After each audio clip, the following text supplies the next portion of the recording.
வணக்கம். என் மருமகளோட சேர்ந்து இன்னைக்கு வளைகாப்பு நடத்த வந்திருக்க எல்லா பொண்ணுங்களையும் என் வீட்டு பிள்ளைகளா நினைச்சு நான் வருக வருகன்னு உங்களை வரவேற்கிறேன். அது வந்துங்கய்யா, என் மருமகிட்ட உன் வளைகாப்புக்கு என்ன செய்யணும்னு கேட்டேன்.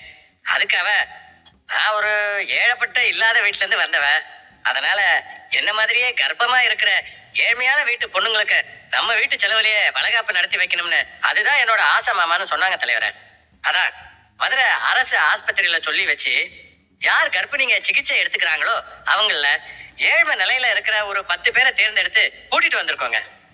நமக்கு செய்யற மாதிரியே அந்த பொண்ணுங்களுக்கும் 2 சவரன்ல தங்க வளையல் போட போறேன். ரொம்ப அருமையான விஷயம் ராஜாங்க. பணம் அதிகமா இருக்குங்கிறதுக்காக யானையை கொண்டு வந்தேன், குதிரையை கொண்டு வந்தேன், விமானத்துல பறந்துகிட்டே வளகாப்ப செஞ்சேன்னு சொல்லிக்காம இவ்வளவு பேருக்கு நல்லது பண்றியே, நல்ல மனசியா உனக்கு. சந்தோஷம். இது பிறக்க போற குழந்தைக்கு புண்ணியத்தை தேடி தெரியா, உன்னை பாராட்டுறேன், ரொம்ப பாராட்டுறேன். இந்த விஷயம் நமக்கு தெரியாம போச்சே. வந்திருக்கிற எல்லாருக்கும் என்னுடைய வணக்கங்கள், வாழ்த்துக்கள். மெதுவாப்பா மெதுவாப்பா. வணக்கம் வணக்கம். விழா நாயகரே, விழா நாயகியே, நல்லா இருக்கீங்களா? ரொம்ப நல்லா இருக்கும். எனக்கு ரொம்ப சந்தோஷம் தான். மணி தமிழ்ச்செல்வி +2 பரீட்சையில 600க்கு 600 மதிப்பெண்கள் எடுத்து ஒரு பெண்ணோட கல்யாணங்கிறது அவளுடைய கல்விக்கு தடையே இல்லைங்கிறது நீ அருமையா நிரூபிச்சிட்டமா.